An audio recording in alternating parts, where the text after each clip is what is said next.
రోజువారీగానే ఈరోజు కూడా మనము ఫిట్టర్ ట్రేడ్ థియరీ క్లాసెస్లో సార్ డిపార్ట్మెంట్ అంటే సార్ అంటే మనకు సార్ అంటే రాకెట్ కేంద్రం ఉంది కదా, వాళ్ళ కంపెనీలో వాళ్ళ ఫ్యాక్టరీలో ఉద్యోగాలు సెలక్షన్ కోసం ఫిట్టర్స్ కోసం తయారు చేసినటువంటి క్వశ్చన్ పేపరు 16వ సంవత్సరం చూస్తూ ఉన్నాము. ఇప్పుడు 2016వ సంవత్సరం చూస్తూ ఉన్నాము. నిన్నటి వరకు మనం 16 క్వశ్చన్లు చేసినాము. ఈరోజు 17వ క్వశ్చన్ చూస్తున్నాం. 17వ క్వశ్చన్ వచ్చేసి the combined operation of drilling and counter sinking with one tool is known as. ఇది ఆల్రెడీ అయిపోయినట్టుంది. అయిపోయినా ఆల్రెడీ. చూద్దాం ఎన్నో క్లాసు.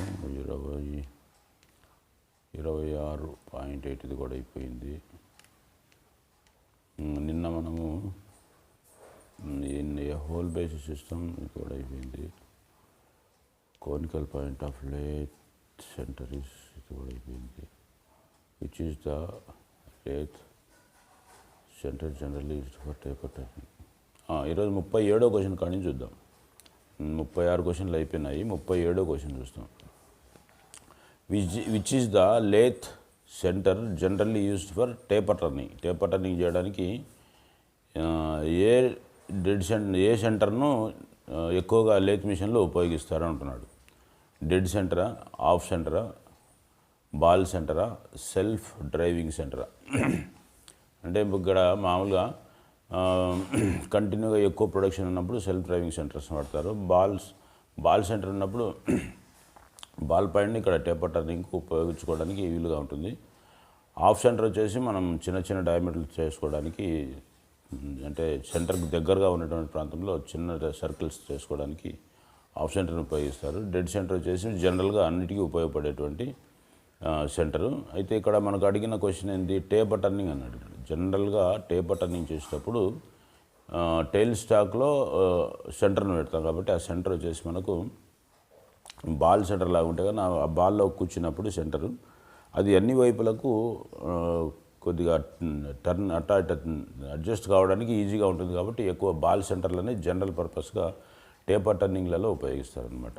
సో ఇక్కడ మనకు వచ్చేసి సి వచ్చేసి correct answer. A multi-point cutting tool used to create external V-thread in lathe. Knurling tool, chasers, lathe dog, tap. ఇక్కడ తెలుసు కదా, నర్లింగ్ టూల్ అనేది కేవలం మనం బయట ప్రాంతంలో సిలిండర్స్ మీద నర్లింగ్ చేసుకోవడానికి, రౌండ్ జాబ్స్ మీద నర్లింగ్ చేసుకుంటాము. చేసర్స్ వచ్చేసి మనకి ఇక్కడ కరెక్ట్ ఆన్సర్. ఇది మనం డైని ఎట్లయితే ఉపయోగిస్తామో అట్లనే ఈ చేసర్స్ను కూడా, ఇది డ్రిల్ చెక్ లాగా ఉండదు చూడడానికి. ఇది దీంట్లో మల్టీ పాయింట్ కటింగ్ టూల్స్ ఉంటాయన్నమాట, వీ థ్రెడ్స్ వేసుకోవడానికి. సో ఇక్కడ బి వచ్చేసి మనకు చేసర్స్ అనేది కరెక్ట్. లేత్ డాగ్, ట్యాప్ ఇవి కరెక్ట్ కాదు. తర్వాత క్వశ్చన్ వచ్చేసి for turning long taper with a small taper angle. For turning long taper with a small taper angle the method of taper turning employed is. ఇది కూడా మనకు tile stock of setting off tile stock. ఇక్కడ మనకు అర్థమైంది, చిన్న taper యాంగిల్లో అంటే తక్కువ టేపర్ ఉన్నటువంటి యాంగిల్లో ఎక్కువ పొడవు ఉన్నటువంటి జాబ్స్ చేసుకోవడానికి ఏ టేపర్ టర్నింగ్ ఎంప్లాయిడ్ అంటే మనం ఏ టేపర్ టర్నింగ్ను లేత్ మిషన్లో సెట్ చేసుకోవచ్చు అంటున్నారు. ఇక్కడ అప్సెట్టింగ్ ద టైల్ స్టాక్ను అప్సెట్టింగ్ చేయడం వల్ల దీన్ని చేసుకోవచ్చు. ఫామ్ టూల్ ప్లానింగ్ ప్లౌనింగ్. ఫామ్ టూల్ వచ్చేసి మనకు ఫామ్ టూల్ అనేది చిన్న దానిలకు తయారు చేసుకొని వాడుకోవచ్చు. తర్వాత స్వివలింగ్ ద కాంపౌండ్ స్లైడ్. కాంపౌండ్ స్లైడ్ని తిప్పుకోవడం వల్ల కాంపౌండ్ స్లైడ్ ఎంత మూవ్ అవుతుందో 60 mm లేకపోతే 50 mm లెంగ్త్ వరకు చేసుకోగలం. Combination of the lathe cross slide and the compound slide method. So combination of the lathe cross slide and the compound slide movement. ఇది వచ్చేసి మనకు కొంచెం వరకు ఉపయోగపడుతుంది. అంటే మొత్తం లేత్ మిషన్, లేత్ బెడ్కే టేపర్ టర్నింగ్ చేసుకున్న యాక్సెసరీస్ అన్ని సెట్ చేసి ఉంటారు కాబట్టి ఈ మెథడ్లో కూడా చేసుకోవచ్చు. అయితే ఇక్కడ టర్నింగ్ లాంగ్ టేపర్స్ అంటే పొడవుగా ఎక్కువ లాంగ్ ఉన్నటువంటి వాటిని చేసుకోవడానికి అప్సెట్టింగ్ ద టైల్ స్టాక్ అనేది మనకు ఇక్కడ ఉపయోగపడుతుంది అనమాట. ఏ వచ్చేసి కరెక్ట్ ఆన్సర్. తర్వాత the purpose of relief groove is, relief గ్రూను ఎందుకు ప్రొవైడ్ చేస్తారు? అసలు రిలీఫ్ గ్రూ అంటే ఏందో తెలుసా మనకు? రిలీఫ్ గ్రూ అనేది ట్రై స్క్వేర్ బ్లేడ్కు స్టాక్కు మధ్యలో చిన్న స్లాట్ లాంటిది ఉంటుంది, దాన్ని రిలీఫ్ గ్రూస్ అంటారు. ఇట్లాంటి రిలీఫ్ గ్రూస్ అనేది మనం ఫిట్టింగ్ చేసేటప్పుడు అన్ని జాబ్స్కు చిన్న 2 mm డ్రిల్ కానీ 3 mm డ్రిల్ కానీ వేస్తాం. ఒకవేళ డ్రిల్లింగ్ వేసుకోవడానికి ఆస్కారం లేకపోతే ఆక్సో ఫ్రేమ్తో కట్ చేసుకొని కార్నర్స్ క్లీన్ చేసుకుంటాం. దానివల్ల ఉపయోగం ఏంది అంటున్నాడు. Maintain the required type of fit, మనకు కావాల్సినటువంటి టైప్ ఆఫ్ ఫిట్ను మెయింటైన్ చేసుకోవచ్చు. ఎన్ష్యూర్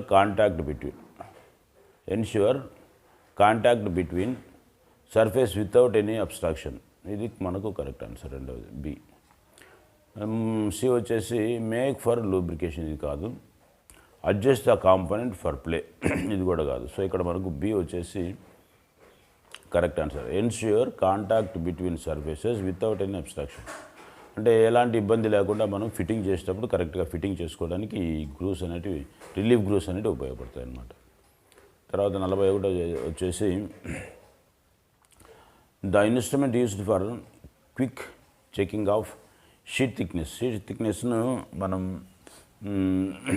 థిక్నెస్ను మనం చెక్ చేసుకోవడానికి త్వరగా ఉపయోగపడేటువంటి ఇన్స్ట్రుమెంట్ ఏది అంటున్నాడు.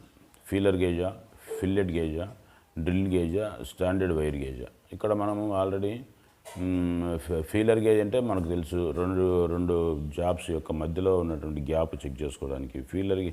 ఫిల్లెట్ గేజ్ అంటే ఆల్రెడీ ఫిల్లెట్ గేజ్కి రేడియస్ గేజ్కి ఒకటే పేరు ఉంటుంది, రేడియస్ని చెక్ చేసుకోవడానికి ఉపయోగపడేది. డ్రిల్ గేజ్ అంటే డ్రిల్ యాంగిల్ని చెక్ చేసుకోవడానికి. స్టాండర్డ్ వైర్ గేజ్ని మనము ఈ షీట్ థిక్నెస్ని కొలుచుకోవడానికి కూడా ఉపయోగిస్తాం అనమాట. సో ఇక్కడ డి వచ్చేసి మనకు స్టాండర్డ్ వైర్ గేజ్.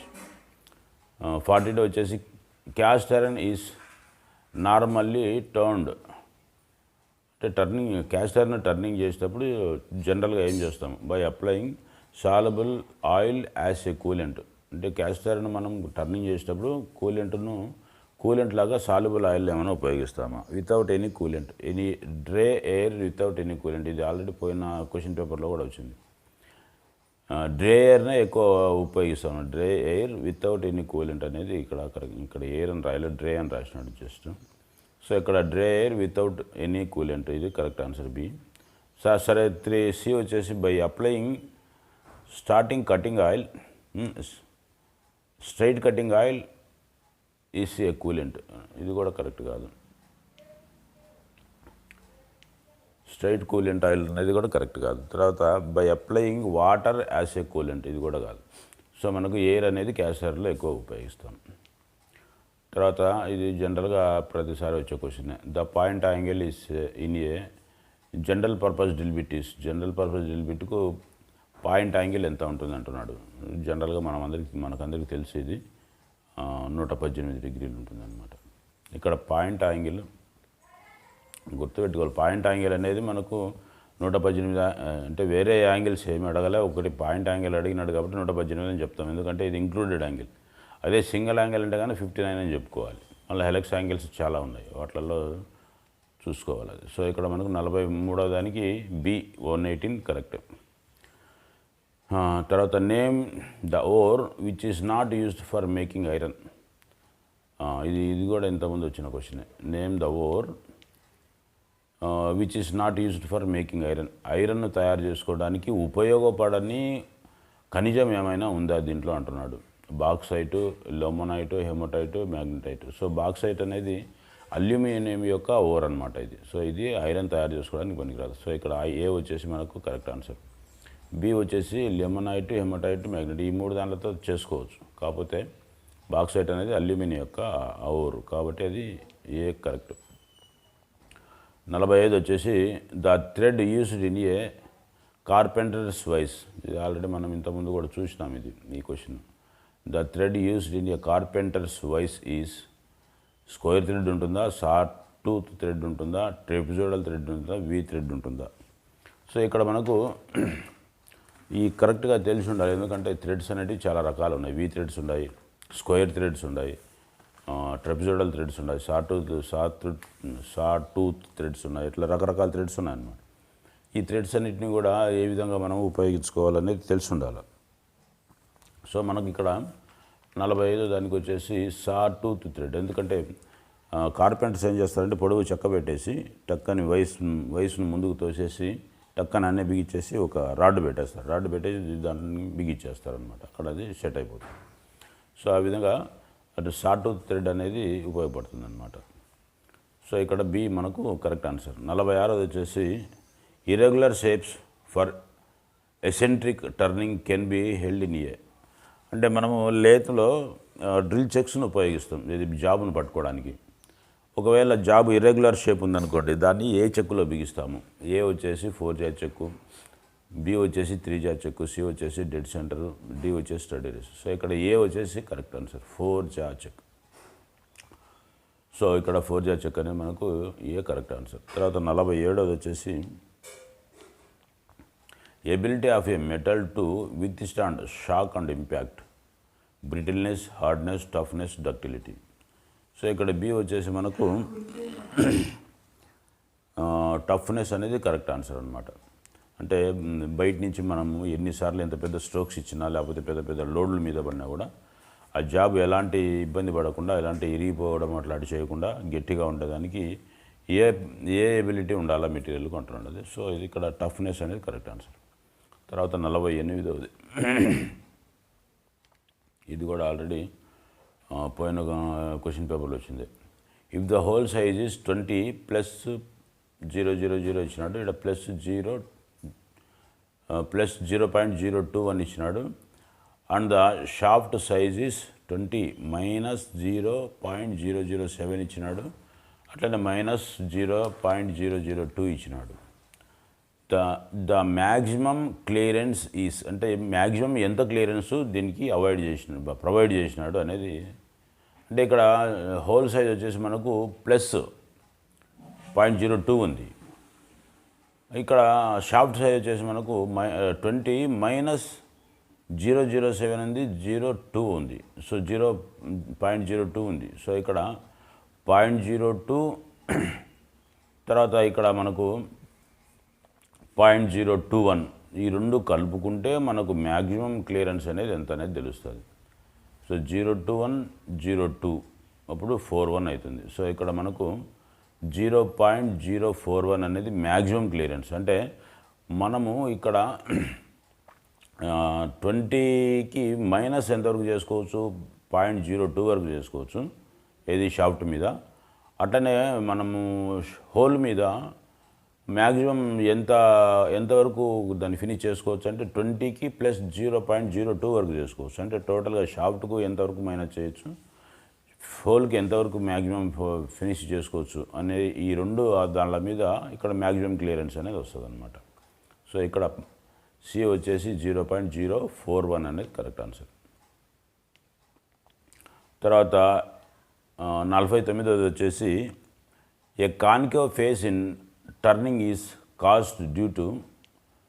అంటే కాన్కేవ్ అంటే ఏంది, ఉబ్బెత్తుగా ఉండడమా లేకపోతే లోపలికి అంటే మనం తెలుసు కదా కాన్కేవ్ అంటే భూతద్దంలాగా లేకపోతే లోపలికి ఉండడం.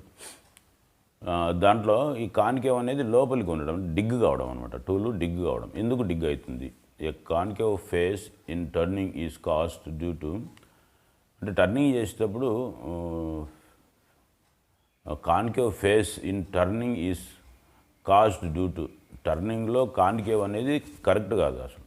ఫేసింగ్ చేసేటప్పుడు ఫేసింగ్లో కాన్కేవ్ వచ్చేదానికి ఆస్కారం ఉంది. మరి ఇక్కడ టర్నింగ్ అన్నాడు, టర్నింగ్ అనకూడదు కదా. ఫేసింగ్ చేసేటప్పుడే ఫేస్లో కాన్కేవ్ లాగా ఫేస్ వచ్చింది, ఎందుకు కారణం అని చెప్పేసి అట్లా క్వశ్చన్ అడగాల. ఇక్కడ వచ్చేసి concave face in turning is caused due to. సరే, టర్నింగ్ చేసేటప్పుడు లోపలికి టూల్ ఎందుకు వెళ్తుంది, ఎందుకు ఇట్లా వస్తుంది అనేది ఇక్కడ కొంచెం కన్ఫ్యూజ్లోనే ఉంది.